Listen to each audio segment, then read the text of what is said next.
Perfecto.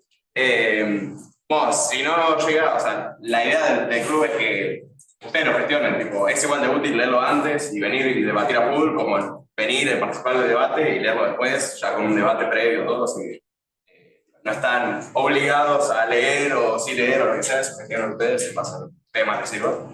Y bueno, en segunda instancia, la idea del club es que no son monólogos, así que más o menos podemos tratar que haya una pequeña introducción o descripción de lo que es el artículo, pero la idea es, quieren aportar algo, o están de acuerdo en algo, o alguna duda, o para eventualidad, ante la mano, lo que sea, y vamos intercalando así, porque en el club que no son monólogos, o sea, otros clubes.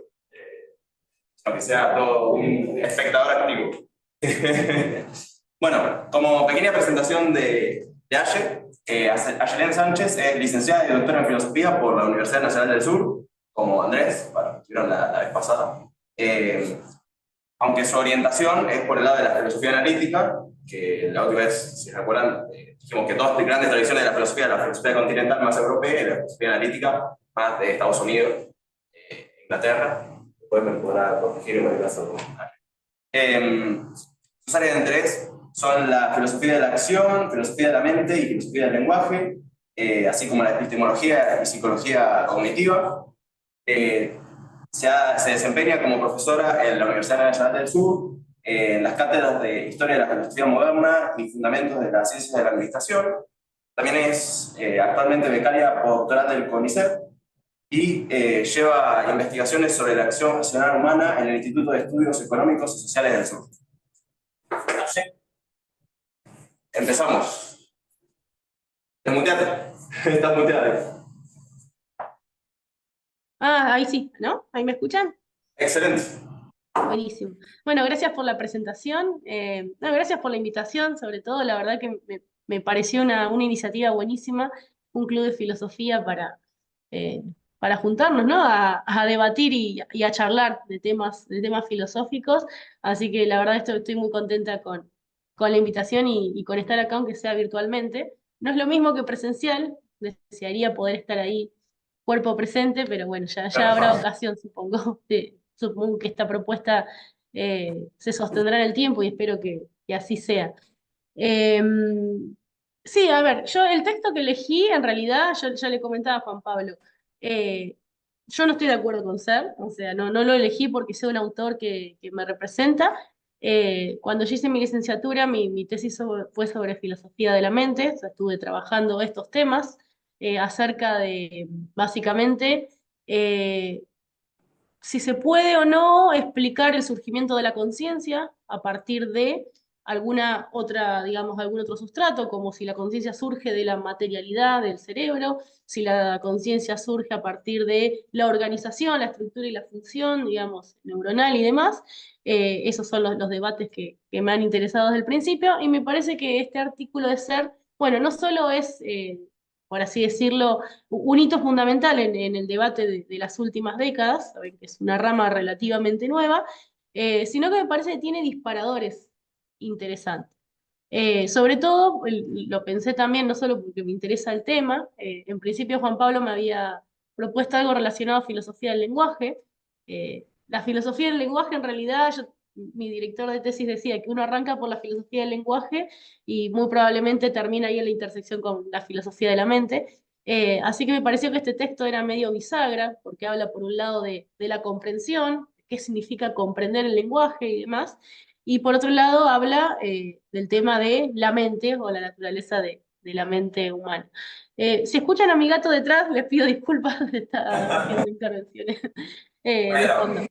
Y bueno, y más allá de los detalles puntuales, a mí lo que me interesó del texto es justamente que las preguntas que plantea son muy contemporáneas, porque obviamente ser lo que discute acá el autor es la tesis de la inteligencia artificial fuerte acerca de si lográramos emular en una computadora el procesamiento de información que realiza una, digamos, una mente humana, si esa emulación podríamos decir que efectivamente constituye una mente o es simplemente justamente una imitación pero que en realidad no se puede decir propiamente que esa computadora estaría pensando, fuese lo que fuese eso, esa es una cuestión también a discutir, ¿no?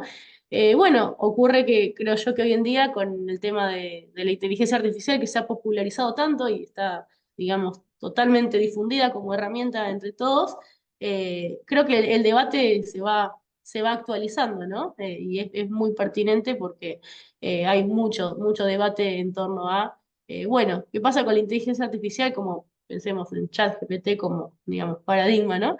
Contemporáneo, si podemos decir que comprende o no el lenguaje, en qué sentido, qué significaría decir que comprende o no. Y básicamente esas son las razones por las cuales elegí el texto de esto. Eh, Simplemente quería comenzar para, digamos, abrir el debate con una distinción fundamental de la pregunta, que yo creo que la pregunta interesante no es si las máquinas efectivamente pueden pensar, dicho de manera muy rudimentaria, digamos máquinas, digamos un algoritmo, digamos cualquier dispositivo artificial, ¿no? Sino si de hecho, si podemos decir actualmente que las máquinas pueden pensar, sino que la pregunta interesante son dos, en realidad, para mí.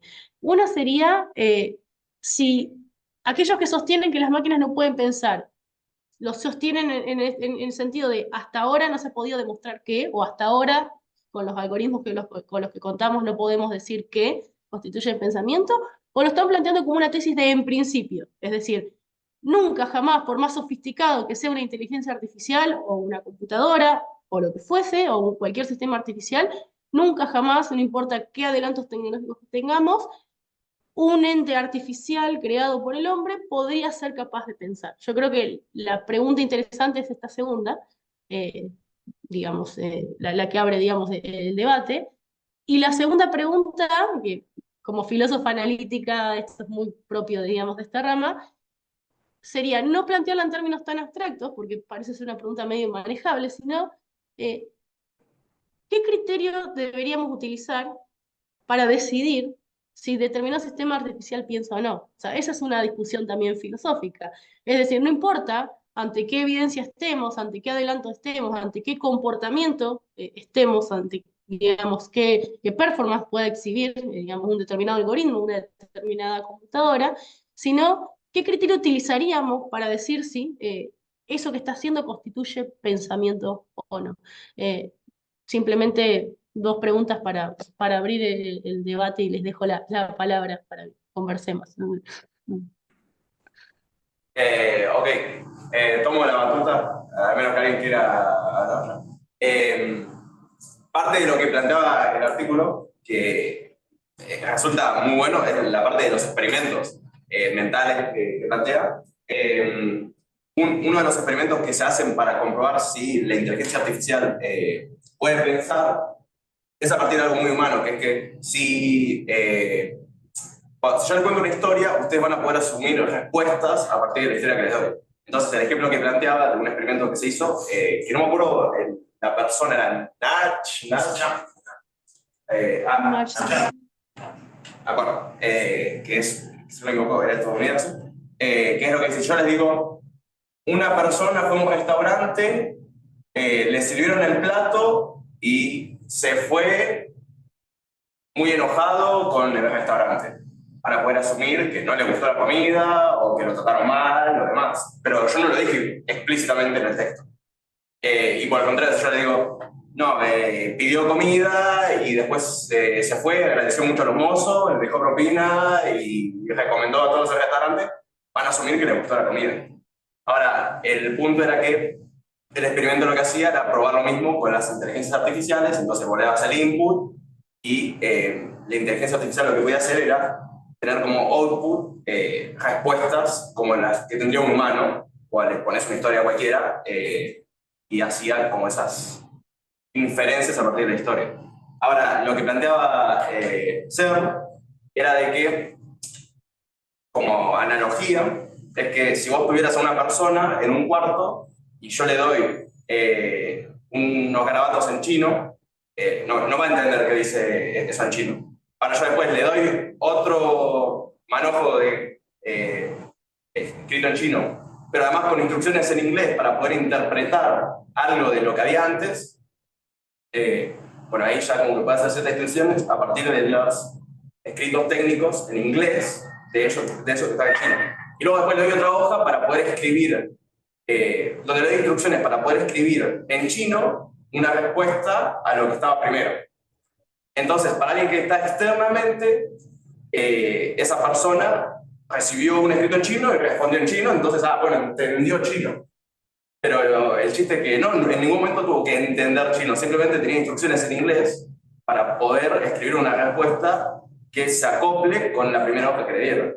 Entonces, lo que plantea como analogía es que la inteligencia artificial es eso, que tiene instrucciones en inglés que puede dar respuestas a determinados inputs, pero no es que comprenda, como esta persona no estaría comprendiendo chino, sino que simplemente escribe a partir de instrucciones que ya tiene dadas.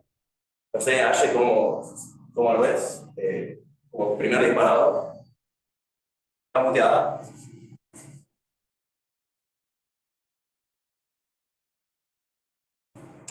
¿Tenés el micrófono muteado, Aye? Perdón, no sé si se escucha bien. No, digo, por empezar, digo que hay varias cuestiones para sacar de este experimento, que como bien vos lo pintaste y lo describiste de manera súper clara, digamos.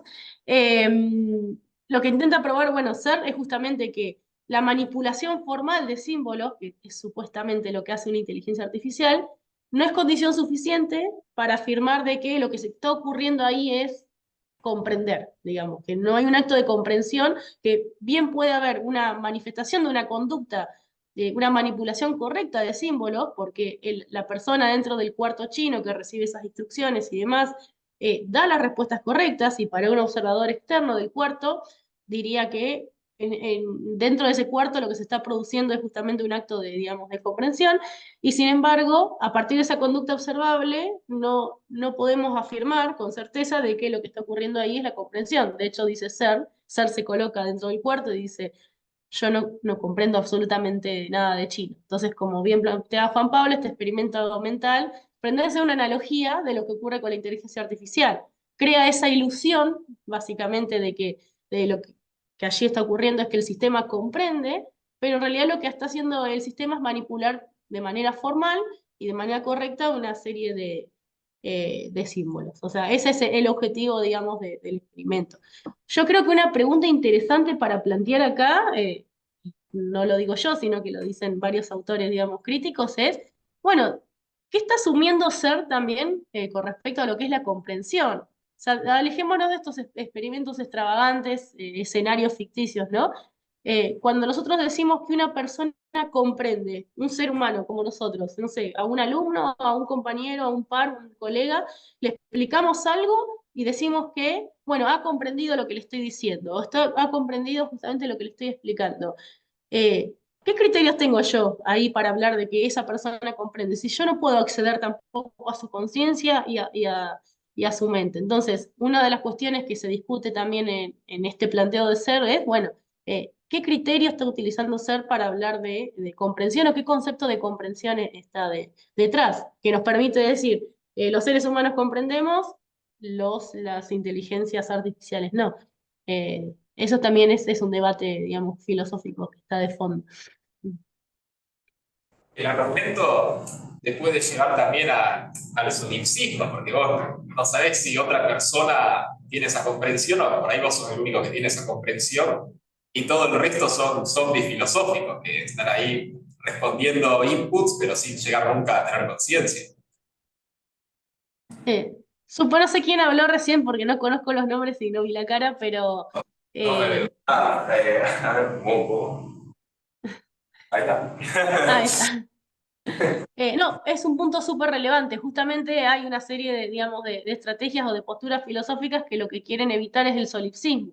Porque si el acto de comprensión va a depender de esa experiencia mental del comprender, justamente terminamos atrapados en un solipsismo en el cual de la única persona que puedo decir que comprende o que tiene conciencia soy yo. No sé ustedes, pero yo de la única experiencia consciente de la comprensión que tengo noticias es la mía. Entonces, muchos autores, a partir de Wittgenstein, que son mis autores favoritos, van a decir, no podemos asumir que comprender es eso, que comprender es ese acto privado mental. En realidad, cuando nosotros hablamos de que los demás comprenden, cuando hablamos de que nuestros pares comprenden y demás, no estamos haciendo alusión a un proceso mental privado que está ocurriendo en sus cabezas, sino que utilizamos una serie de criterios que son externos. Entonces la pregunta sería, si utilizamos esos criterios externos para, después podemos discutir cuáles son, ¿no? Para decir que alguien comprende, ¿por qué no podemos utilizar los mismos criterios externos para decir que un sistema artificial comprende o no? O sea, para utilizar como criterio. Porque si la comprensión es un acto mental privado, la consecuencia es exactamente esa, es el solipsismo. Ese es el problema, digamos, filosófico que está detrás. Pero, Asher, ahí como contraparte, creo que uno de los, o sea, en el artículo lo que va haciendo Searle es, va planteando distintos argumentos a favor de que la IA tiene comprensión y los va atacando. O sea, la verdad que es un trabajo bastante riguroso. Pero esta postura, más o menos que estamos planteando para evitar el solipsismo, debería ser algo más conductual, en base a que en determinadas consecuencias que podemos apreciar, entonces podemos decir que comprende la IA o una persona comprende a partir de las consecuencias que puedo ver de su conducta, pero me parece que Searle tiene un punto que es como, no podemos definir lo que es la comprensión solo a partir de la conducta que se toma en base a determinados estímulos. También ahí da el ejemplo de prácticamente todo lo que tenemos en una casa.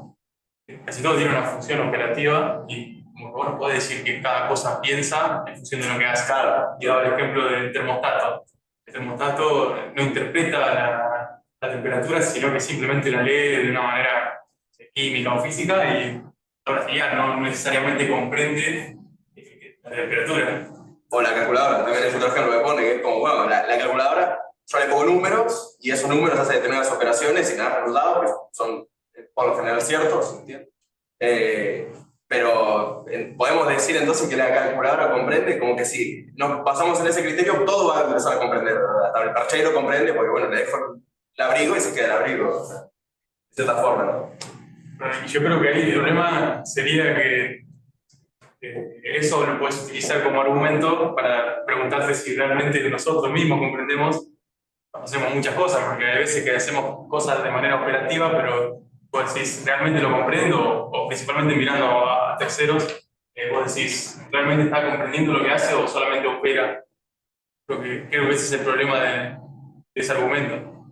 Ahí yo creo que podés escapar un poco del solipsismo o esa trampa. Si empezás a tratar de caracterizar un poco más lo que es aprender en un sentido biológico. Si crees que aprender es una capacidad y que se hace con algún sistema o con algún órgano de nuestro cuerpo y podés acceder a cómo funciona, hacer alguna medición y ver cómo se modifica ese órgano, ese sistema en base al aprendizaje que se dio, entonces vos podrías ver que digamos, las conexiones neurológicas de una persona que aprende en el sentido de comprender no son las mismas de alguien que, vamos a decirlo, en la expresión esta maneja formalmente símbolos. Entonces, si vos podés detectar una diferencia de adaptación entre uno y otro, podrías con mayor certeza determinar que alguien comprende y alguien que simplemente está repitiendo o tratando formalmente símbolos, y a la par de eso, no necesitas recaer en la solución puramente conductual que te lleva al inconveniente de que todas las cosas piensen. Está bueno el argumento, pero que en parte vamos a hablar de ser, pero dentro de las críticas que hace después, porque lo que tiene el texto es que es el artículo de Searle y después hay unas críticas que hace el escritor, que no me acuerdo de quién es, que es lo que dice que en el argumento biológico, y esto lo dijo Searle, una vez le preguntaron qué pasaría si yo tomo un cerebro que tiene todas las capacidades, todas las sinapsis y demás, y podemos estar seguros de que comprende, pero le voy reemplazando de a poco todas las partes del cerebro por chips y tecnología maquinaria para poder simular un perfecto cerebro. Entonces, a lo que llega concluyendo Searle es que hay un momento en el que vos haces eso reiteradamente hasta que el cerebro es totalmente una máquina, y ya esa máquina no piensa, sino que son circuitos y flujos de energía, pero o sea, partiste de un cerebro que comprendía, y Y al irlo modificando de a poco, al final en realidad termina diciendo de que no, ya en el punto final donde es totalmente una máquina, ya no comprende. Entonces es como, si tenías una máquina que literalmente podía simular perfectamente un cerebro, pero ya no es un cerebro, ya no comprende, pero antes comprendía, o sea, entras en un problema. Claro, El tema sería en qué punto dejó de comprender. No, pero Claro. acá en esa dividir comprensión humana y programación artificial. Yo lo que trataría de hacer es primero no caer en pensar que el ejemplo está libre de inconvenientes, sino que es completamente problemático plantear el supuesto de que es posible reconstruir el cerebro en base a ir reemplazando parte a parte. Entonces, si la conclusión se sostiene de un ejemplo problemático, simplemente por decir que el ejemplo es problemático, no necesito recaer en el juego de entrar, bueno, a ver, pero entonces, ¿en qué momento el chip, el ejemplo es problemático, no se sostiene solo? Si yo planteo un ejemplo que no se sostiene, obviamente puedo llegar a conclusiones que son distintas de lo que llegábamos antes. Ahora, el asunto es, yo quiero llegar a una conclusión en base a un experimento mental forzado para tratar de encontrarle el agujero a algo, o digo, bueno, capaz un acercamiento más científico, en el que yo puedo ser capaz de medir literalmente cambios en un sistema y en base a esos cambios tratar de concluir que ocurre o que ocurrió un proceso de aprendizaje. Me parece que el enfoque lógico se sostiene mucho más con un ejemplo mental forzado. Pero una pregunta, ¿no? Porque tu enfoque biológico sería igual de arbitrario que el ejemplo. ¿Por qué una señal de una neurona, que es una señal electroquímica, vos lo interpretarías como aprendizaje y una señal de un microconductor no? Si vos lo querés son ondas físicas, no estás viendo el aprendizaje. Pero uno es real y uno lo mido, y uno ocurre en un organismo y el otro no. O sea, no es lo mismo una señal eléctrica supuesta de un sistema funcional como el sistema neurológico que un ejemplo forzado. Está bien, pero yo lo que entiendo es que vos ves dos cosas, ¿no? Por un lado, el organismo biológico, vos medís las señales neuronales y observás un comportamiento de lenguaje coherente. Y vos en la máquina medís otro tipo de señales físicas también, que existen igual que son materiales, y observás un comportamiento de lenguaje coherente. O sea, vos en ambos casos estás observando lo mismo. Entonces, la diferencia de por qué uno es aprendizaje y el otro no, la ponés vos, no es que viene de la experiencia empírica. O sea, viene de que uno lo hizo un organismo y el otro no. Claro, pero eso es lo que digo, que es Y lo arbitrario. hizo. Pero es distinto un organismo a una máquina. A ver, El organismo se adapta, cambia. La máquina no cambia si no hay una orden. En cambio, nadie le dio una orden al organismo para que cambie. Está bueno el punto al que llegaron del debate, porque, a ver, justamente esto se enmarca en la teoría de ser más amplia del autor. Él lo que, digamos, detrás del tema de la comprensión, para hacer, está el tema de la conciencia, de lo que él llama comprender significa la experiencia consciente de comprender. Y la tesis de ser es que el único, digamos, sustrato que es capaz de tener esta capacidad de la cualidad consciente de comprender es el cerebro humano, porque está configurado, o sea, porque está constituido por el material biológico que está constituido. El problema con ese argumento es que hay una petición de principio. Si uno dice, bueno, digo que las neuronas están realizando un proceso de comprensión y el microconductor no, porque unas son orgánicos y el otro no, es simplemente la misma tesis que Searle está tratando de, digamos, de sostener. El problema está que si lo que está en juego detrás de la comprensión es la experiencia subjetiva, consciente, ni observando interacciones químicas, ni observando interacciones, digamos, eléctricas o cualquier tipo de interacción desde un punto de vista externo, vamos a poder asegurar con certeza que se está produciendo ese hecho de la comprensión o esa, digamos, esa experiencia de la comprensión. Por eso es verdad que es problemático tanto si yo observo un organismo como si observo una, digamos, un montaje artificial que está emulando la actividad de un cerebro. igual ahí, Aye, o sea, estás asumiendo, creo que eso el artículo también lo planteaba, como que hay una dualidad mente-cerebro, como que la mente no se puede explicar solo únicamente mediante el cerebro. ¿Estás sosteniendo eso? Eso es lo que asume ser. O sea, ser lo que asume justamente que la cualidad consciente, digamos, de la mente sería como un emergente por así decirlo, es una especie de dualismo el de ser, de las propiedades biológicas del cerebro humano. Lo que pasa es que no ofrece ningún argumento para sustentar eso. Es simplemente decir que el cerebro humano comprende porque comprende. Yo creo que ahí está bueno diferenciar. Lamentablemente no pude leerlo el oeste, pero creo que decir que la mente sea un proceso cerebral y que las neuronas no piensan, pero que la capacidad de pensar es un emergente, no implica una dualidad. Porque el único elemento material que existe, para la postura esa, digamos, es que el organismo tiene el sustento material con el sistema neurológico para pensar. Pero no que la mente es otra entidad aparte, no. La mente es un proceso neurológico en el mismo sentido que la digestión es un proceso estomacal. Y eso no quiere decir que yo acabo de reificar la digestión. No, la digestión no existe para esa postura y la mente tampoco existe. Es un proceso asociado a un elemento material que existe, llámese el cerebro, el sistema neurológico o el estómago, en el caso de la digestión. Pero no hay un Sí, dualismo. perdón. Sí. No, que en filosofía se habla de dualismo sustancial o dualismo de las propiedades, donde entran todos los tipos de emergentismo. Es buena la distinción que estaban haciendo, obviamente. Ahí Zanotti y Gabriel se levantó la mano, aviso por las dudas. Gabriel, a ver. Claro que Gabriel está en Guatemala, si no me equivoco, o sea, está en América del Centro, así que un honor que esté acá tan lejos todavía. Ayer de Bahía Blanca, todavía claro, por eso está preocupado. Bueno, Gabriel nos superó todo, se fue a Guatemala y siguió. Hello, ¿me ven? No te vemos, estás sin cámara. Saben que no sé por qué, porque mi video está on, pero bueno, misterios de la informática. Bueno, una alegría estar con ustedes, aunque sea un ratito.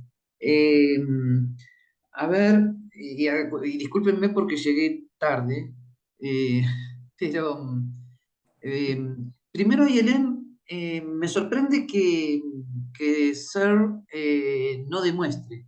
Pero bueno, ok, nadie es perfecto. Pero el que sí intenta hacer una demostración, y esto seguro lo sabes perfectamente, es Karl Popper, cuando distingue entre mundo 1, 2 y 3.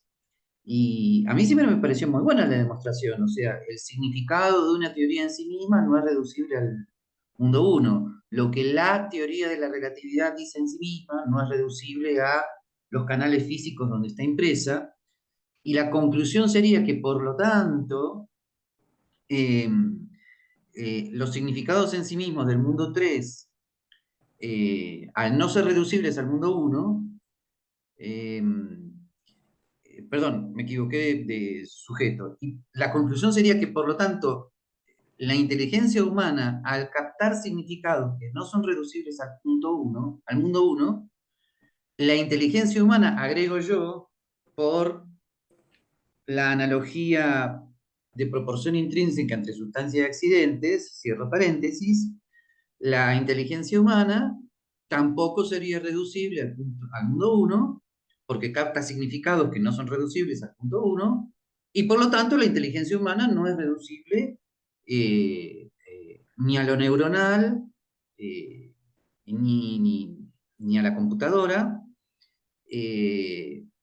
Y la colaboración de Santo Tomás para evitar un dualismo es que el sistema nervioso central aparece como causa eficiente instrumental de la causa eficiente principal, que es el intelecto. O sea, el intelecto sin el sistema nervioso no entiende, pero porque el sistema nervioso está funcionando como causa eficiente instrumental. O sea, la inteligencia necesita las imágenes sensibles para producir el proceso de la captación del significado en sí mismo, ¿no? Así que perdonen que lo haya tirado de golpe, pero esta combinación entre Santo Tomás y Popper a mí me resultó no solamente interesante, sino que me parece que es un intento genuino de demostración filosófica, o sea, tiene sus argumentos, su conclusión, ¿no? Bueno. Pequeña acotación nomás, no sé si todos saben lo de los mundos, mundo 1, mundo 2, mundo 3 de Popper. Si querés decir vos, Gabriel, yo me acuerdo que el 1 era lo que tenía que ver con lo empírico y había otro que tenía que ver con las ideas, pero se puede hacer la división nomás para que quede más claro el argumento. En el caso del ejemplo que coloca Popper, para explicar lo que es el mundo 1, 2 y 3. La teoría de la relatividad en sí misma es mundo 3, el mundo de las teorías consideradas en sí mismas. El mundo 2 serían el mundo de las emociones humanas con respecto al mundo 3, o sea, la teoría de la relatividad, me gusta, no me gusta, me divierte, no me divierte, etc. Y el mundo 1 es el mundo material, que en este caso se identificaría con el canal físico, o sea, la teoría de la relatividad está impresa en libros que tienen papel y tinta, está guardada en silicio, pero no se identifica con el canal físico. Eso sería mundo 1. Mundo 1 es lo material.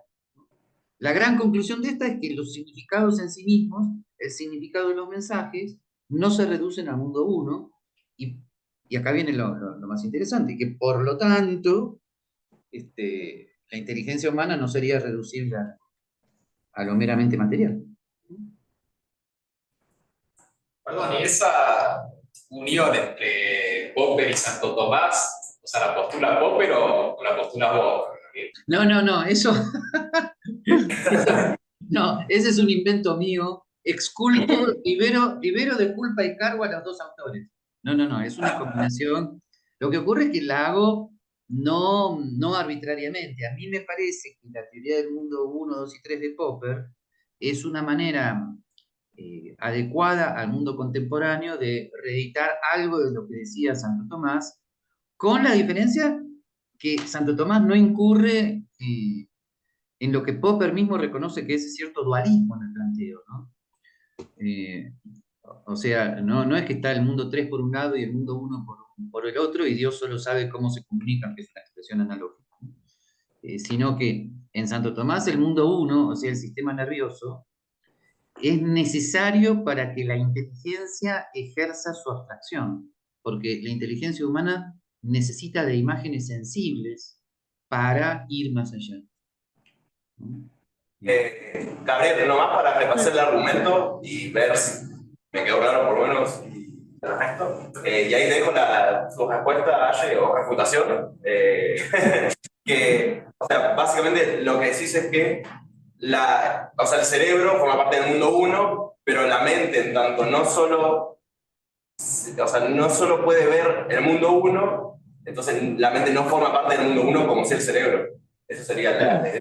Sí, pero ahí yo sé que esto va a ser difícil de aceptar. Lo que pasa es que estoy manejando ahí algo que Ayelen conoce, pero no sé si va a estar de acuerdo, que es, en Santo Tomás se maneja, primero le voy a decir como lo dice Santo Tomás y después les voy a dar un ejemplo, es la proporción ontológica entre sustancia y accidentes, o sea, la proporción ontológica entre la sustancia que está actuando y la acción considerada en sí misma. Traducción: el tigre corre como tigre, el ser humano corre como humano. Tiene que haber proporción ontológica entre la acción y la sustancia. Sería una desproporción ontológica, aunque conveniente en un mundo imaginario, que el ser humano corriera como tigre. O sea, es una imposibilidad ontológica, por más que lo intentemos. Por lo tanto, de acuerdo a lo que acabo de decir, si la inteligencia humana conoce el significado en sí mismo, que no es reducible al mundo 1, entonces la inteligencia humana es mundo 3. ¿Se entiende el argumento? Más o menos. ¿Sí? ¿Alguna duda? Antes de que... no quedamos en el camino con el argumento. Yo para agregar algo, pero no me acuerdo, puede ser Ortega y Gasset, creo que hablaba de eso. Lo leí hace mucho tiempo, sobre lo último que decía, que no podemos hacer que el humano corra como el león, no sé qué animal dijo. Que creo que justamente el problema es que el humano es el único ser que tiene la capacidad de modificar el entorno, de hecho modificarse a sí mismo, entonces creo que ahí podría llegar a tener esa capacidad. No digo específicamente de correr como un animal, pero relacionado al tema de las computadoras y demás. No, sí, el ser humano modifica su entorno, no está limitado a un medio ambiente fragmento, puede producir máquinas que corran, máquinas que vuelen, pero no puede él, en su naturaleza, él en sí mismo, sin la ayuda de la técnica, no puede volar como un ave, ¿no? Pero bueno, a ver qué dice Ayelen. Pobre, que ahí está. No, bueno, muchas gracias, Gabriel, por la intervención. La verdad que, bueno, tanto a vos como a mí, supongo que a todos los que estamos acá, por algo estamos acá, nos gusta el debate y mejor aún si no estamos de acuerdo. Aunque voy a coincidir con vos en punto fundamental, yo creo que en favor de estas posturas más de corte dualista, es decir, de que la mente o ciertos contenidos conceptuales o mentales y demás son, digamos, de una realidad, una naturaleza diferente al mundo, digamos, físico. Yo creo que hay grandes argumentaciones y muy sólidas sustentando ese tipo de argumentos. Bueno, Santo Tomás es un autor fascinante para leer por el orden y la argumentación estricta, ¿no? Y muy rigurosa que lleva a cabo. Bueno, ni hablar Popper, es también un autor al que yo admiro mucho. Es más, te sumo uno más, que es, digamos, está en esta dirección, Frege. Frege, Ah, sí. gracias a Frege, es uno de, digamos, de los padres de la lógica, por así decirlo, de la formalización de la lógica que, digamos, gracias a los aportes de Frege, tenemos el desarrollo de la lógica formal en el siglo XX, y él sostenía un tipo de dualismo similar, argumentando que si no existiera un universo, digamos, un plano, una dimensión, vamos a llamarlo así, de la realidad, donde estén, por ejemplo, las verdades de la lógica o de la matemática y demás, las leyes lógicas, las leyes de la deducción y del razonamiento, serían meras leyes psicológicas y no Sí, tendrían el claro. grado de necesidad y demás Sí, sí. eh, Sí, del sí, cual sí. requerimos, ¿no? Sí, sí. En fin, digo que hay muchísimos autores respetables y muchísimo más respetables que Ser, no está entre mis favoritos Ser, lo propuse porque me pareció provocativo el texto, eh, que argumentan, presentan argumentos filosóficos en función de sostener estas posturas. Yo personalmente no estoy de acuerdo, no puedo aceptar, por así decirlo, ningún argumento de corte, o sea, ningún argumento cuya conclusión sea de corte platónico. O sea, a mí hay algo de ese tipo de propuestas, todos sabemos que en definitiva la elección de posturas filosóficas también juega mucho las afinidades de cada uno y demás, pero que me dejan un sabor a que no terminan de explicar lo que intentan explicar. O sea, esa es mi postura personal y desde mi perspectiva, o al menos la corriente en la que yo trabajo, en la que he venido trabajando siempre, yo tiendo más a creer y a abrazar la idea de que los significados, lo que llamamos comprender como captar sentidos o captar significados, obviamente que cuando yo entiendo el significado de una oración, ese significado no es la marca de tinta sobre el papel y demás, pero esa captación de significado no es una captación de una entidad que se encuentra en otra dimensión, digamos, distinta, en otro plano ontológico, en otra naturaleza distinta, sino que depende de que la manipulación de símbolos, que es digamos, una actividad social y compartida con otros, está, digamos, de algún modo constituida por reglas y en el transcurso en que uno va creciendo en una determinada comunidad, en una determinada sociedad, comprende y aprende esas reglas implícitas en las prácticas humanas, gracias a ese sistema de reglas es que aprendemos a darle sentido y digamos, a comprender justamente el significado de los símbolos. Pero ese comprender tiene que ver justamente con una incorporación práctica de reglas para manejar símbolos. Lo estoy diciendo de manera muy simple, muy rudimentaria. No sería conductista estrictamente, digamos, esta corriente, sino que es más de corte wittgensteiniano, más pragmatista, es decir, comprender un significado para mí se asimila a saber hacer algo, básicamente, es un saber práctico. Y me parece más satisfactoria, personalmente, insisto, estas posturas que intentan, digamos, dar cuenta de lo que es comprensión o captación de sentidos o captación de significado por la vía de qué somos capaces de hacer o qué debemos ser capaces de hacer con los símbolos para que cuente como comprendiendo o, digamos, captando un significado. Todos estos fenómenos, o sea, estas posturas que aluden a procesos más de captación mental o de captación intelectual como un acto, digamos, interno de la inteligencia, a mí personalmente no me satisfacen porque me suena que hay algo del fenómeno que queda sin explicar en ese sentido, lo cual no implica ser directamente, digamos, materialista o funcionalista y decir, básicamente, no sé, ChatGPT comprende al igual que, no sé, un amigo cuando estoy conversando, digamos, con ambos. Claramente yo creo que en la comprensión lo que hay son diferentes grados de complejidad. Digamos, no, todo se juega para mí ahí en la diferencia entre lo que puede hacer una calculadora y lo que puede hacer un ser humano son infinitos grados de, digamos, de complejidad, no digo que sean los mismos procesos. Pero yo creo que ambos fenómenos, desde el que va desde el no comprender al comprender, digamos, un recorrido lleno de, digamos, de matices. Pero bueno, sé que Gabriel obviamente no va a estar de acuerdo con mi postura, Pero entonces la diferencia tuya con Popper sería que cuando Popper habla de mundo 3 no ha tenido en cuenta suficientemente el carácter pragmático del significado del cual habla Wittgenstein. ¿Esa sería tu diferencia? o al menos no le resultó satisfactoria para terminar de dar cuenta de esa captación, evidentemente, ¿no? Pero vos estarías de acuerdo con intentar una conciliación entre la noción de significado y el contexto pragmático del significado.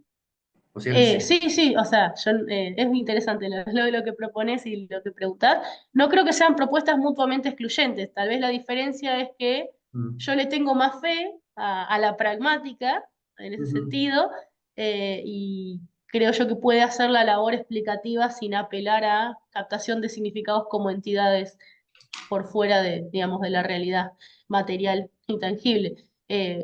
Esa sería tal vez la diferencia, ¿no? No creer que son posturas mutuamente excluyentes en ese sentido. Yo como que diría, a mm, ver, vamos a ver hasta dónde llegamos sin apelar a ese tipo de entidades. Esas son las posturas que tal vez a mí me seducen más. mm, mm. Sí, pero una duda, que creo que esto, Sí. el texto lo llegaba a tratar en un momento. Ahí, ¿cuál es el criterio que utilizás para definir los grados de complejidad? El criterio, a ver, la postura que a mí me interesa es, voy a intentar decirla de manera sencilla porque sería un bardo desarrollarla ahora en su detalle, ¿no? Pero para mí captar significados es captar normas prácticas, o sea, implícitas en las prácticas de manipulación de símbolos, ¿no? Entonces, por ejemplo, ¿cuál sería la diferencia? Vamos a poner este ejemplo, ¿no? Según estas posturas, lo que diría, por ejemplo, Ser, es que cuando el loro dice ante un estímulo rojo, esto es rojo, el loro, el animal, estaría siendo algo similar a un sistema de inteligencia artificial en el sentido de que no está comprendiendo el lenguaje humano, sino está simplemente reproduciendo un sonido y lo está Ujú, reproduciendo de manera correcta. O sea, yo puedo entrenar a mi loro para que ante algo rojo diga rojo, ¿no? Entonces, ujú, la pregunta es, ¿cuál es la diferencia entre el loro que ve algo rojo y dice rojo con nosotros que podemos decir el auto es rojo y tener la misma conducta, digamos, verbal exhibida? O sea, ¿dónde estaría esa complejidad? Reformulando. ¿Qué somos capaces de hacer nosotros que el loro no es capaz de hacer para establecer ahí un criterio, digamos, de demarcación entre nosotros podemos decir que tenemos una comprensión más robusta, más, digamos, compleja, más establecida, y el loro simplemente está reaccionando a un estímulo, ¿no? Bueno, la diferencia justamente es que nosotros podemos hacer inferencias. ¿Qué quiere decir esto? Que yo, a partir de saber que algo es rojo, yo puedo hacer una serie de afirmaciones más que están implícitas. Es decir, yo si sé que algo es rojo, sé que no es verde, sé que es un objeto que ocupa un lugar en el espacio, sé que está coloreado, sé que es espacialmente extendido y demás. Entonces, el tema de comprender un concepto, como los conceptos siempre vienen en red, por así decirlo, y esas redes de conceptos están conectadas por normas prácticas que aprendemos justamente en el entrenamiento y en la educación, ¿no? Básicamente, es lo que, digamos, eso es lo que va a determinar en qué grado de complejidad yo me puedo mover como ser humano y no el loro reaccionando simplemente ante un estímulo, ¿no? Yo creo que cuántas inferencias somos capaces de hacer de un modo implícito determina los grados de, digamos, de complejidad que abarca, por así decir, el fenómeno de la comprensión. Eh, El que tiene una red más amplia de significados implícitos tiene un mayor grado de complejidad. Claro.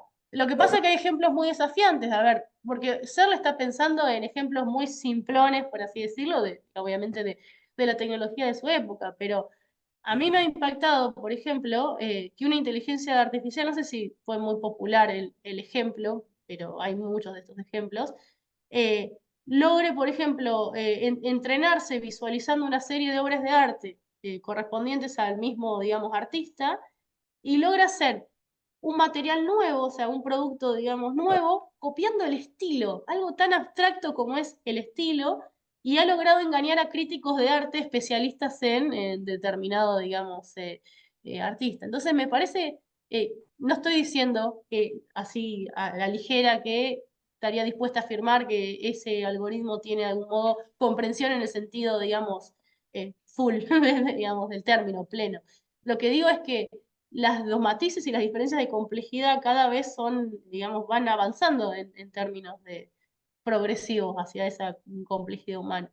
Entonces, yo no estaría dispuesta a afirmar que en principio nunca jamás una inteligencia artificial va a ser incapaz de pensar. No haría una afirmación tan aventurada, por así decirlo.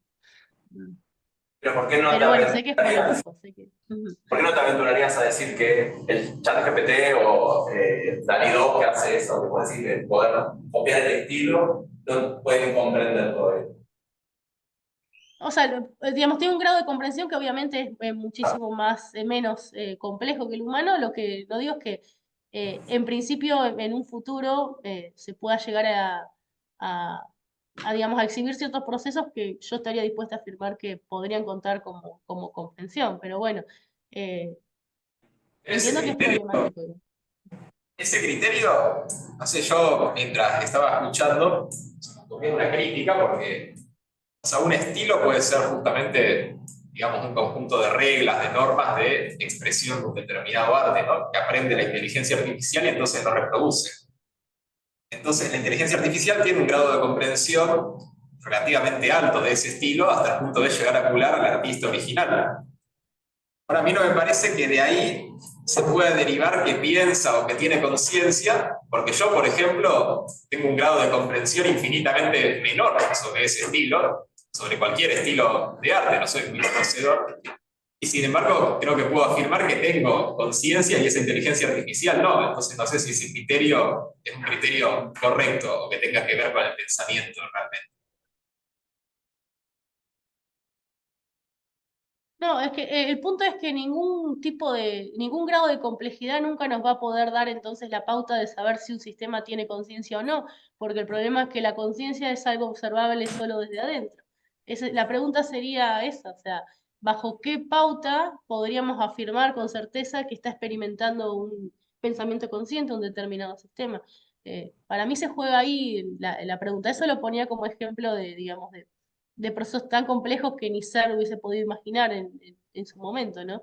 El problema está en que si nosotros asumimos que solo las personas pueden tener conciencia como un principio, nunca ninguna, digamos, exhibición de ninguna pauta de comportamiento nos va a poder darle, por así decirlo, la pauta de que en ese sistema artificial está experimentado conciencia.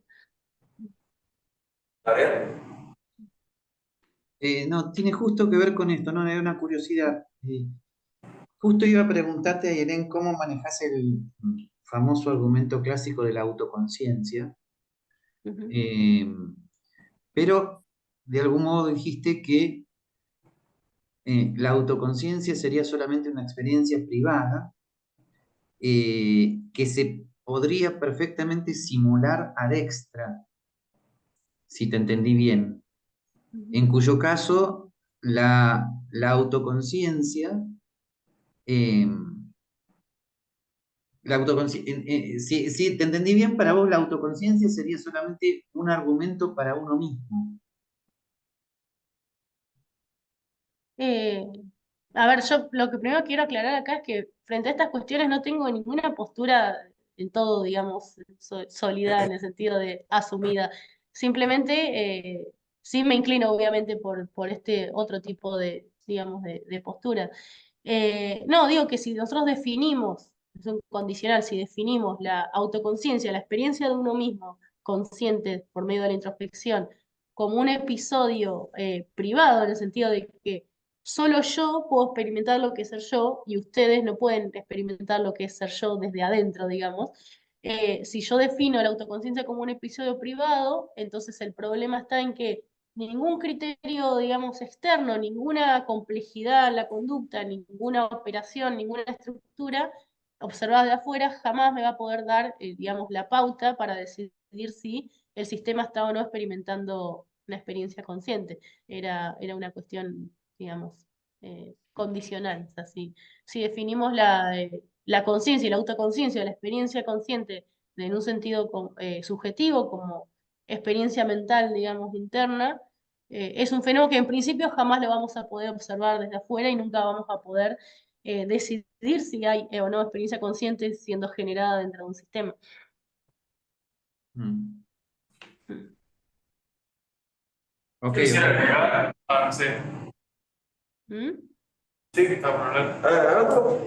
O sea, que me parece que llegado a este punto donde ya pareciera que la inteligencia artificial tiene cierto grado de comprensión, creo que la principal diferencia entre una comprensión humana y lo que sería esta comprensión artificial sería como el grado máximo al que está limitado. Porque, o sea, si bien no se sabe, no sabemos si el ser humano tiene un límite en su capacidad de aprender. O sea, no sabemos hasta qué grado podemos aprender o cuánta información podemos guardar. Se le cayó. No le gustó lo que decía. No, estaba con el problema de luz, dijo que podía pasar. Esperamos, ¿no? A ver, dame un segundo que veo. Igual. Uy, ¿qué? ¿Se cayó ayer, eh? Sí, porque estaba con problemas de luz y por la tormenta. Entonces, igual cada 20 minutos, digamos, puede que sea el peor de los casos. Me quedó algo, Juan, no es muy brillante, pero no importa. Hace un par de días, jugando con ChatGPT, le pedí que fuera Ludwig von Mises y más o menos le respondí aceptable. Después le pedí que fuera Gabriel Zanotti y ahí empezó a... O sea, me di cuenta que no era Zanotti. Claro. Como Mises hay varios como Zanotti. Pasa que Zanotti es igualable, ¿no? Pero el tema es que eso es una cuestión solo de la base de datos. O sea, en un momento va a llegar a acumular tanta información que va a quitar cualquier cosa. Claro, por eso es lo que digo. Tal vez una inteligencia artificial tiene un límite estricto que es la base de datos. Termina en la capacidad y se terminó su capacidad de aprender nuevas cosas. Es que no hay un límite porque siempre le podés meter más terabytes. Sí, claro, pero o sea, en una máquina preciso, si no le agrega más, se terminó su capacidad y no puede generar nuevo conocimiento. Obviamente, eso está restringido a algo bien físico. En cambio, me parece que el cerebro humano no. Yo no sé, porque el cerebro humano, vos no podés aprender infinitamente. Vos llega a un punto que aprendés cosas y ya tu cerebro no, te cuesta cada vez más aprender más cosas nuevas. Incluso con la edad. O sea, cualquier sistema está limitado por los recursos. La inteligencia está limitada por los recursos, porque si no le metes bits, no va a aprender nada. El ser humano también, si no se nutre, si no duerme, tampoco va a aprender nada. Ahora, que haya un límite para que uno va a aprender, yo no estoy seguro de que eso sea una oración que tiene mucho significado, porque no está bien configurado, sé que hay un límite para lo que se puede aprender. Puede existir un límite para lo que uno es capaz de comprender. Si definís comprender como captar sentido, una persona que no está formada en la escuela, en la universidad y por alguna razón no desarrolló el pensamiento abstracto, la teoría de la relatividad no la va a poder captar nunca. Es un sentido que es inaccesible, pero en el contexto ese, en el recurso es ese, en el instante ese. No quiere decir que cualquier otra persona no lo pueda captar. No lo pueden captar, claro, es un proceso formativo. Ahora, nosotros estamos todo el tiempo comprendiendo cosas. Yo no creo que cuando estamos sentados en una silla estamos comprendiendo. Si comprender es captar sentidos, yo no creo que estemos captando sentidos cada vez que actuamos de forma que uno diría que comprender. Si alguien hace un chiste, es muy probable que no todos entiendan el chiste, pero es muy probable que se rían todos. Y no es porque comprendiste el chiste. La mayoría de las acciones, cuando tomás el colectivo, cuando viajás en subte, cuando pagás la cuota de la facultad, o incluso cuando repetís algo que el profesor dijo, que no lo entendiste completamente, pero vos sabés que para aprobar tenés que decir entras en esa ronda. Entonces, yo creo que las personas no están comprendiendo todo el tiempo. Que si comprender es captar sentido, la comprensión es un evento raro en la vida de las personas. Lo que están haciendo es actuar de manera coherente, frente a las reglas. Hago una aclaración, ahí ella me dijo que se unía con datos porque se fue el tema de la tormenta. Bueno, se perdió la mitad del debate. Se tiene que parar. ¿Anda bien ayer? ¿Nos escucha bien? Esperemos a ver si ahora me aguanta un rato más. Bueno, no sé si quieren repasar el punto. Justo. Lo último que digo estaba bueno. ¿Vos qué decías, Lucas? O sea, yo decía que la diferencia quizá entre lo humano y lo artificial es que lo artificial está estrictamente restringido por una cuestión física en la cantidad de datos que puede disponer. Y bueno, que el cerebro humano, yo decía, quizás el límite no está tan claro, de hecho ni siquiera está tan claro cómo funciona. O sea, no sabemos a ciencia exacta cómo funciona, entonces de ahí partimos. Y tu respuesta. Y un poco vinculado a eso, yo creo que todos los sistemas están restringidos por los recursos, por su entorno. Si las personas no duermen o no comen, tampoco pueden aprender. Y también creo que es muy contextual, el que no tiene desarrollado pensamiento abstracto, no va a captar una teoría científica nunca. Y como segundo punto, que si comprender es captar sentidos, entonces es muy probable que las personas no estén comprendiendo todo el tiempo y muchas de las acciones que hacemos en nuestro día no tengan que ver con comprender, sino simplemente actuar de forma coherente o lo que esperamos. Cuando uno se ríe de un chiste que no entiende, pero se ríe igual, cuando uno responde a ese estímulo. Incluso también cuando uno reflexiona, ¿cómo es que esta persona hizo esto? ¿O cómo es que acaba de preguntar lo que preguntó a este punto de la clase cuando hace 2 horas estamos ya charlando sobre un tema? Como que recién preguntó qué significa esto. Claramente estuvo toda esa instancia, todo ese trayecto sin captar el sentido. O sea, yo creo que captar el sentido, si eso es comprender, entonces comprender es una actividad rara, extraña, en el sentido de que ocurre poco frecuentemente en la vida de las personas, aunque sea una capacidad que pueden hacer. ¿Gabriel? No, yo quería pedir disculpas porque, bueno, me voy a tener que ir porque, bueno, acá son 3 horas antes y estoy con horarios muy rápidos. Pero antes de irme quería decirle a Yelén que voy a trabajar un poquito, yo creo que la clave de la cuestión que es una conciliación entre el sentido semántico y el sentido pragmático, ¿no? Pero bueno, la voy a trabajar un poquito y la voy a reelaborar porque creo que ahí está la clave de la cuestión, ¿no? Así que bueno, y ahora, ¿qué le voy a hacer? Me tengo que ir. Me alegra haber estado ligado en espacio-tiempo por el Zoom, ¿no? Pero bueno, y bueno, y les mando un saludo a todos. A casi todos los conozco, me parece, ¿no? A casi todos los conozco. Bueno. Ya vas a venir, Gabriel, y ya van a estar todos, y Ayelen y todos, y va a ser un tremendo debate. Bueno, el próximo paso en la informática es que estemos presentes con nuestro holograma. Sería genial. Gracias. Bueno, nos vemos. Suerte en Guatemala. Gracias. Sí, suerte, Gabriel. Bueno, Ayelen, un gusto siempre escucharte. Sí, igualmente, ya la seguiremos en otra ocasión. Bueno, bueno, saludos a Mila y gente. Chao, chao. Chao. Bueno, quería hacer un punto en esta parte. Fui a Milei mandándole los saludos. Sí, avisale que Gabriel le mandó saludos. O sea, saliendo igual de. No creo que comprensión entendido como captar sentido. Vamos a esperar algo, sería un problema. Igual seguiremos con el problema del criterio de demarcación. Podríamos llegar a eso. Depende de cómo defina sentido, igual la IA comprendería sentido hasta cierto punto. Captaría sentido.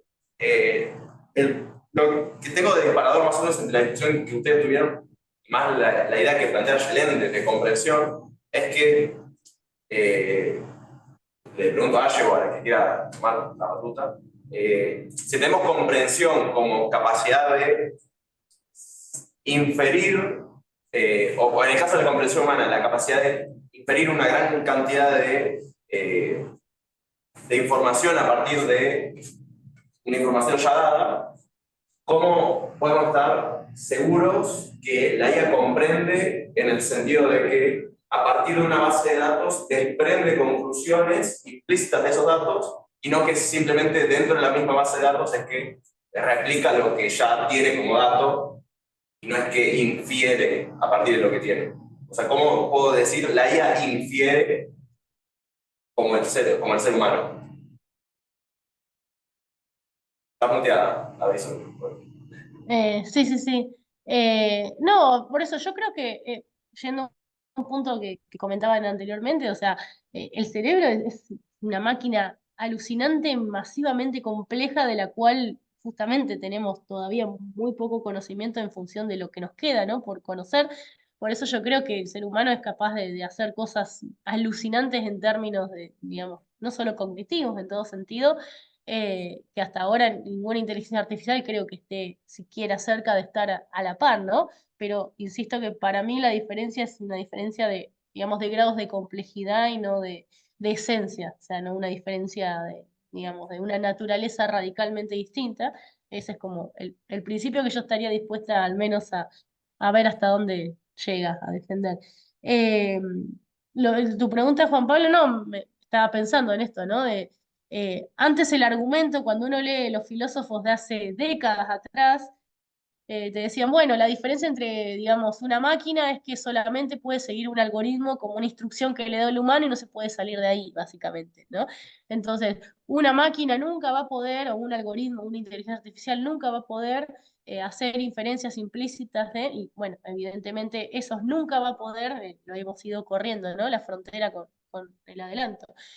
No sé, yo me acuerdo un caso puntual, una vez así, digamos, pasando el tiempo con una amiga con ChatGPT, cuando recién había salido, digamos, había la versión abierta, mi amiga le decía al ChatGPT, tengo un problema, es que mi amiga tiene cara de rana, me acuerdo de esto, ¿no? Entonces el ChatGPT decía, no, no debes decir eso de tu amiga, ¿no?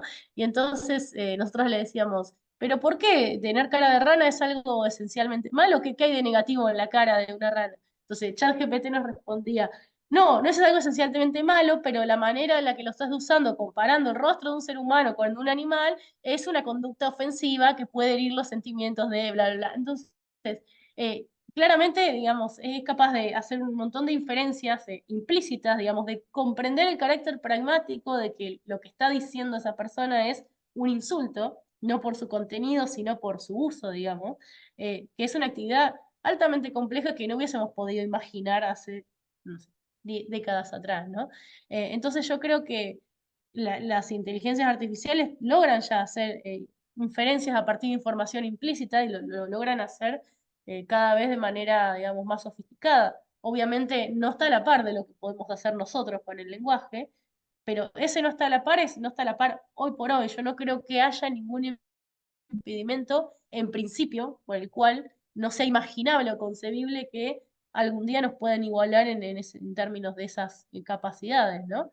Y esas inferencias tampoco tienen que ser conscientes o intelectuales, volviendo al punto este que mencionaban recién hace un ratito, de que muchas veces la comprensión se da en términos prácticos. Por ejemplo, si alguien cuenta un chiste y yo estaba distraída y no lo escuché, y no comprendí el chiste porque no le estaba prestando atención, pero estoy en una reunión social en la que quiero quedar bien y me río, ahí hay un grado de comprensión de la situación práctica. O sea, estoy comprendiendo que lo que está haciendo el otro es un chiste, está funcionando como un chiste y que mi actitud tiene que ser la de reírme frente a esa, digamos, esa expresión verbal.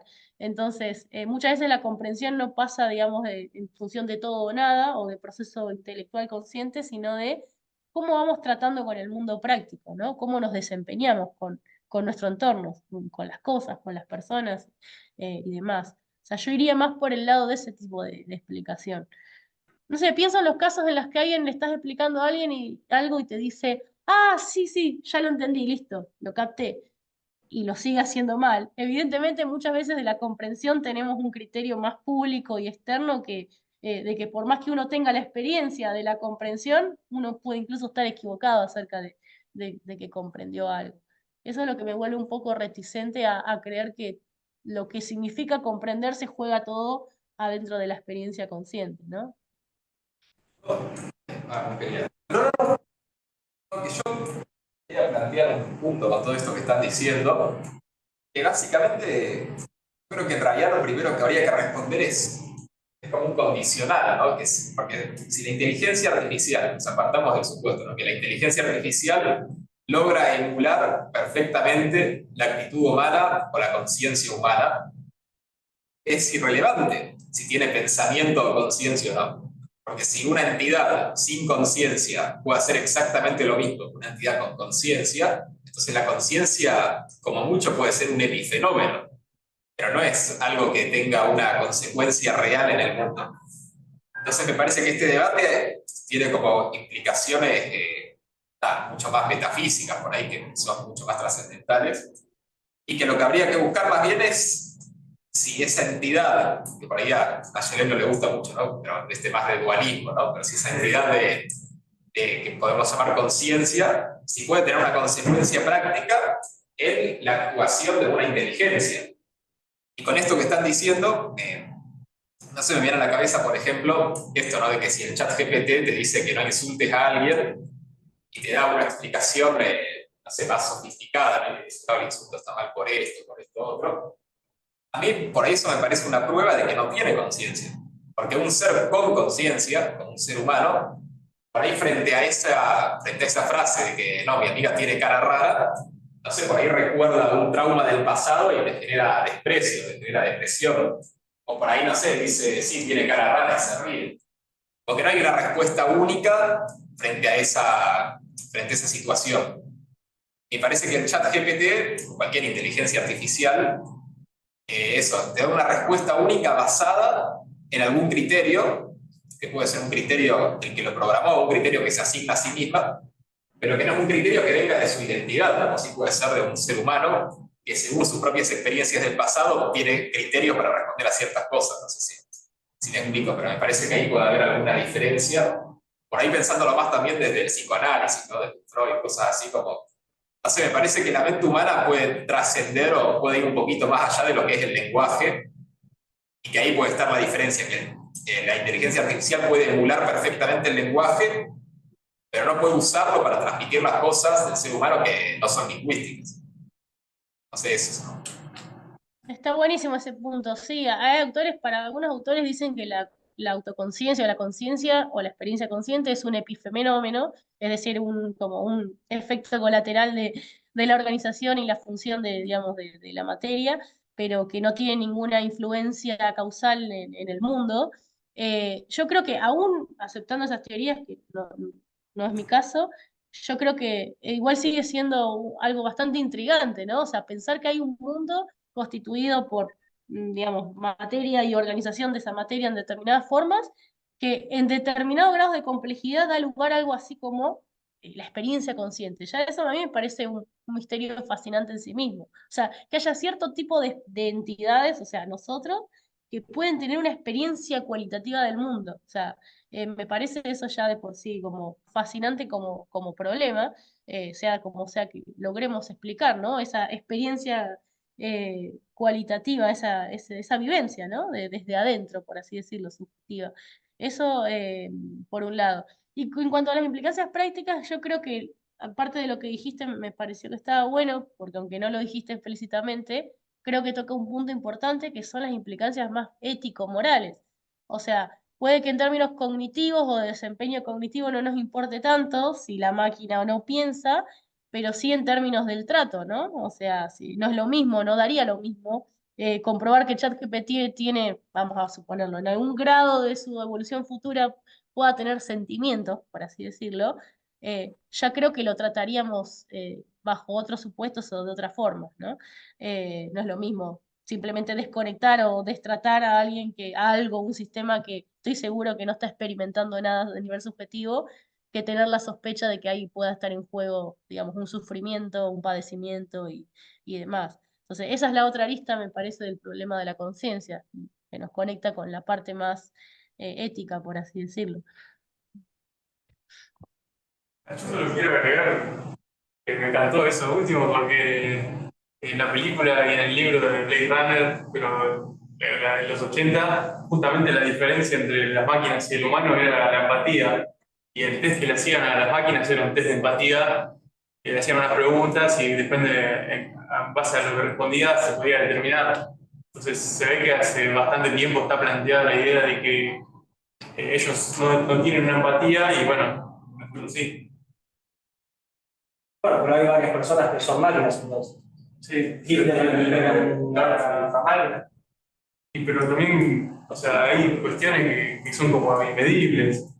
Porque vos a Hitler le podías preguntar, obviamente, si haces ese mismo test, quizá con esas preguntas se salía que tenía empatía, pero con otras cosas no. O sea, es justamente lo que decía él de las cuestiones como que no son medibles. Ah, pero además que. Pero creo que se puede evaluar la empatía. Ya digo, los psicópatas están caracterizados y definidos por no poder tener empatía. O sea, no solo que se puede medir, se mide. Sí.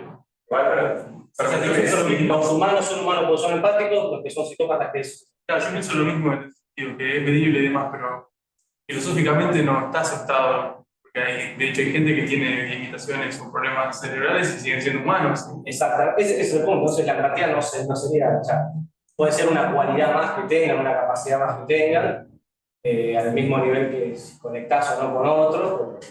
Igual la empatía es un ejemplo. Yo cuando hablaba del inconsciente, como que me parece algo más amplio que la empatía únicamente. Sí, emociones en general, ¿no? Sí. Sí, sí. Sí, sin duda creo que se puede decir que los animales tienen emociones.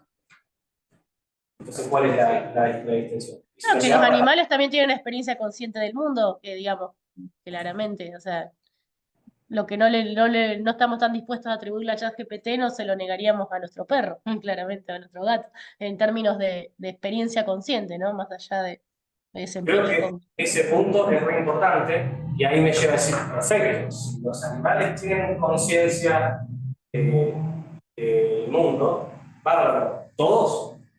Y entonces, si los animales tienen, hay una raíz de la evolución biológica que da fundamento y que sostiene, ¿no? Si los animales no lo tienen, lo tenemos nosotros, hay un vínculo biológico que fue dándose, que fue, yo diría, emergiendo esa capacidad.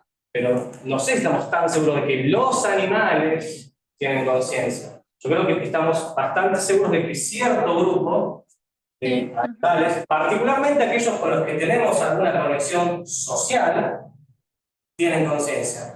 Y si la tienen todos los animales, habría que defender esa posición que sería muy complicado, si que todo el reino tiene conciencia. Si no, estaría bueno trabajar y decir, bueno, a ver, ¿qué grupo de animales tiene conciencia? ¿Qué grupo no lo tiene? ¿Qué característica tiene ese grupo que sí lo tiene?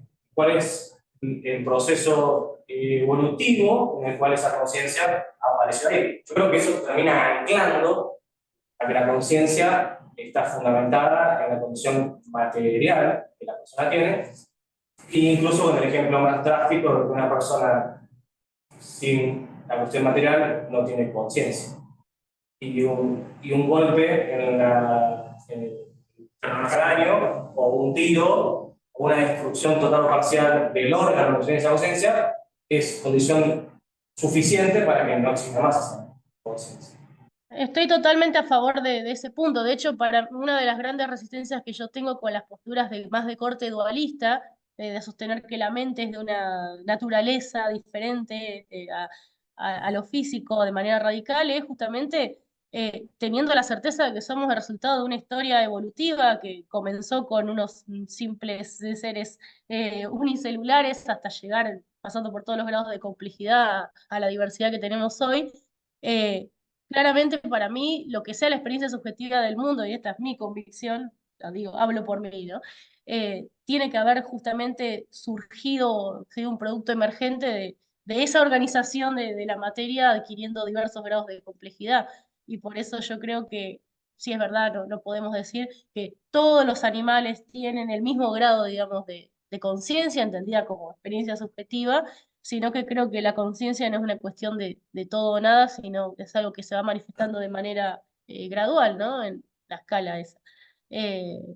Por eso digo, la idea de que hay como un alma que está de algún modo interactuando con un cuerpo, no, a mí no me cierra dentro de, digamos, de esa imagen del mundo, al menos, dentro del mundo. Ayelen, ¿y vos qué pensás del dualismo de propiedades? O sea, porque el dualismo de sustancias entiendo que no te convence, pero el dualismo de propiedades puede ser una manera de postular que hay una sola sustancia, pero eso, con propiedades materiales y mentales, o propiedades así. Y yo estaría, digamos, bueno, viste que hay distintos tipos de emergentismo, ahí entran ahí las discusiones de qué podría significar que una propiedad emerja a partir de un determinado sustrato. Yo creo, o sea, obviamente no estoy con los autores radicales como Daniel Dennett, por ejemplo, un autor que trabajé hace muchos años, que niega que exista algo así como la propiedad de la experiencia consciente. Yo creo que eso es innegable por medio de la introspección. Y creo que alguna solución tiene que, digamos, si hay alguna solución o algún modo de explicar cómo emerge esta experiencia consciente del mundo, tiene que ir por ese lado más de dualismo de las propiedades y no tanto, no claramente para mí un dualismo de la sustancia. O sea, tiene que en algún punto ser un producto emergente de X, llamémosle X, el sustrato material, la organización que esté presenta, los grados de complejidad. Por eso insisto en esto, de que no puede para mí ser una cuestión de 0 1 todo o nada. No, no es como hay cosas que tienen conciencia y entes que no, sino que es un producto emergente que emerge con determinado tipo de, digamos, de impronta o de fuerza. Claro, sí, sí, pero yo porque lo vi, estuve viendo algunos videos de un canal de YouTube de un doctor en filosofía, que es Enrique, no sé si lo conocen, pero bueno, y él hablaba de una corriente filosófica que es el panpsiquismo, y que postulaba, Sí. bueno, y postulaba eso, ¿no? Que ya la propiedad más, la materia más elemental, ya hasta el electrón, ya tendría propiedades mentales. Entonces, No, ese claro, para mí eso es un exceso. Está en el artículo que lo menciona también.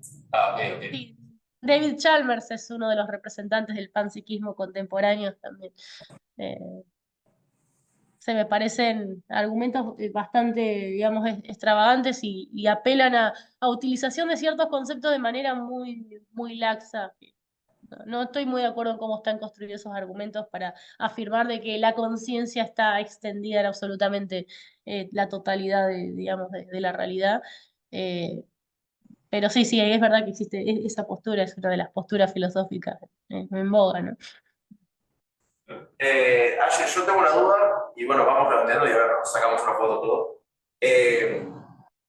Que me surgió en medio del debate, que volviendo al tema de la comprensión, entendida como capacidad de diferencia a partir de cierto conocimiento, estarías dispuesto a asumir de que nosotros podemos crear una inteligencia artificial que tenga mayor, o sea, dado como programa, una mayor comprensión que el propio ser humano, en tanto pueda hacer más inferencias que el ser humano, y eso no, entiendo que ahí vas a decir que sí, pero ahí no te generaría el problema de que como que podemos crear algo que supera nuestra comprensión esencial, o sea, nosotros con una comprensión limitada podemos crear otro ente con una comprensión que supera nuestros límites esenciales. En principio no vería, digamos, no vería problemas con que eso, digamos, con esa posibilidad, ¿no? O sea, sin ir más lejos, los algoritmos detectan patrones que nosotros no podemos ni siquiera soñar con detectar, digo, en términos de desempeño. No sé cómo, digamos, no vería ninguna imposibilidad en que en un futuro, o que sea un escenario posible, que creemos algoritmos que tengan una comprensión incluso más potente, que se puede medir con algún grado de objetividad que la nuestra. No digo que sea así seguramente, digo simplemente que no vería en principio un problema con eso. Vos lo decís como que sería un problema que, por así decirlo, una creación nuestra nos supere en términos de... O sea, que nosotros con una esencia limitada podamos superar nuestra propia esencia creando algo superior a nosotros mismos. O sea, no sé cómo lo veo. Yo en principio no le veo problema ahí a esa posibilidad, ¿no? Si son sistemas con capacidad de autoorganización y que puedan escalar en grados de complejidad ya de una manera autónoma, Me lo puedo imaginar al menos como escenario, digo, mi opinión totalmente personal, ¿no? Lo que habría que ver es si el sistema puede ser como integral o si sería como limitado a un área. Porque, por ejemplo, ChatGPT, o sea, si bien tiene varias áreas, como que está limitado, no es un sistema integral que puede desarrollar cualquier cosa. No, O sea, es un sistema de lenguaje, un modelo de lenguaje. claro, por el momento es un sistema de lenguaje. Habría que ver si existe la capacidad para hacer algo integral a nivel nuestro. Creo que sería integral. El ser humano tampoco necesariamente integral. Mm. Y Pero digamos, creo, o sea, si tengo entendido bien, creo que el ChatGPT tiene como 8 áreas fuertes. Y creo que por ahora el ser humano tiene más. Por ejemplo, tiene un área dedicada a la programación, otra a la lectura, otra a la escritura, y creo que tenía 8 áreas por el momento. Hay seres humanos que no saben programar, ni leer, ni escribir. Bueno, pero saben, quizás saben otras cosas, o sea, No, pero por eso me parece integral es como medio, no sé, como que no está muy definido. que superen todas las áreas. Sepas programar mejor sí, que vos. se refiere a que no esté totalmente enfocado de manera hiperespecífica a un área, a una dimensión, a una tarea, ¿no? Y yo creo que hoy en día la inteligencia artificial es absolutamente mejor, prácticamente todo lo que se nos pueda ocurrir que la persona promedio. Programa mejor que la persona promedio, lee mejor que la persona promedio, analiza mejor, calcula mejor, incluso puede llegar a tener lo que el ser humano que conecta con ella consideraría empatía más que el ser humano promedio. Pues si vos a ChatGPT le decís, hoy tuvo un mal día, podés charlar, va a charlar mucho mejor que el ser humano promedio. Pero por lejos. ¿Verdad?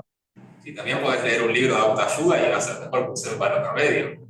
No, ahí no. No creo eso. Si te gusta charlar, no busca eso.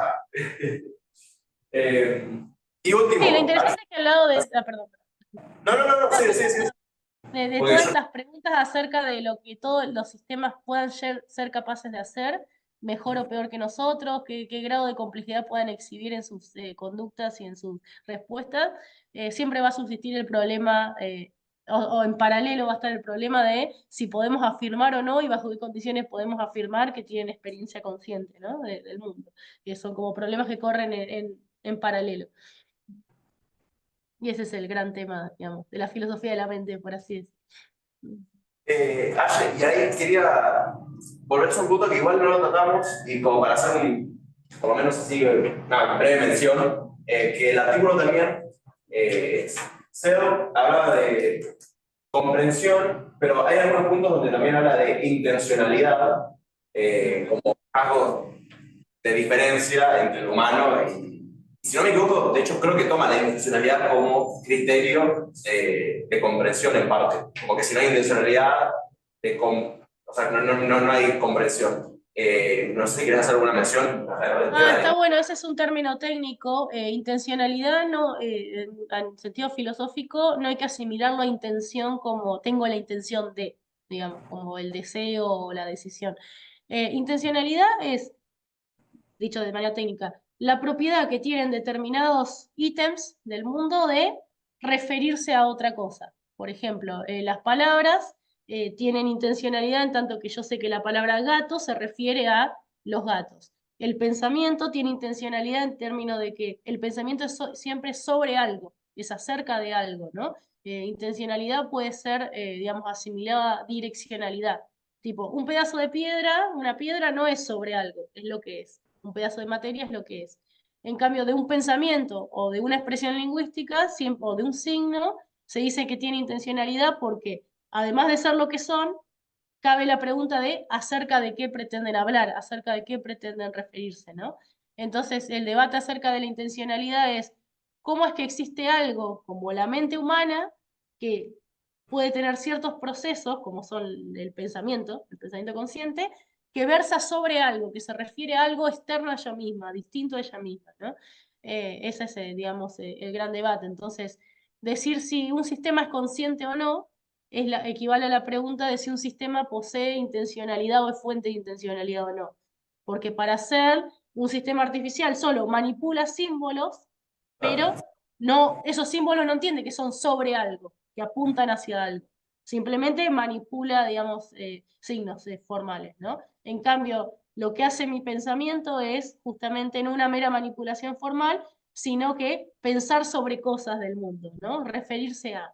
Entonces, ese es el debate, por eso el debate sobre la conciencia y los significados y la captación de sentidos está tan atado al debate de la intencionalidad.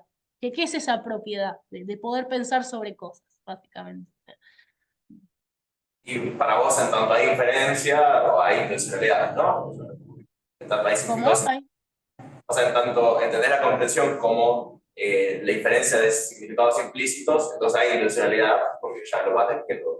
Yo estoy con la corriente que afirma de que la intencionalidad no es una propiedad originaria y misteriosa, sino que los signos pueden ser sobre algo en función de esos acuerdos compartidos y esas reglas, digamos, no como una propiedad mágica o fantasmagórica que aparece de manera originaria en nuestra mente, sino que explicar la intencionalidad en esos términos más pragmáticos. Yo iría más por ese lado. Okay. No sé si alguien quiere hacer algún otro punto. Yo creo que una pregunta para llevarse con uno mismo que está buena es si pensamos si la inteligencia artificial tiene conciencia o no, el punto de referencia siempre somos nosotros, los seres humanos que tenemos conciencia. ¿Qué pasa cuando los seres humanos pierden conciencia? ¿Qué pasa en aquellas situaciones en las que por alguna razón perdemos conciencia en el sentido de esta experiencia subjetiva? En el caso de enfermedades, exposición a drogas, muchos contextos que pueden hacer que cambie esa situación y cómo eso puede tal vez modificar otra perspectiva a la hora de discutir si la IA tiene conciencia. Me parece muy bueno esa pregunta y yo creo que una de las ventajas de estas posturas que no ubican a la conciencia como una cuestión, digamos, meramente privada y subjetiva es esta de que lo que lo hace a uno persona también es justamente quién es uno para los otros, ¿no? Y no solamente el tener una historia propia, sino que esa historia también la cuenten los otros.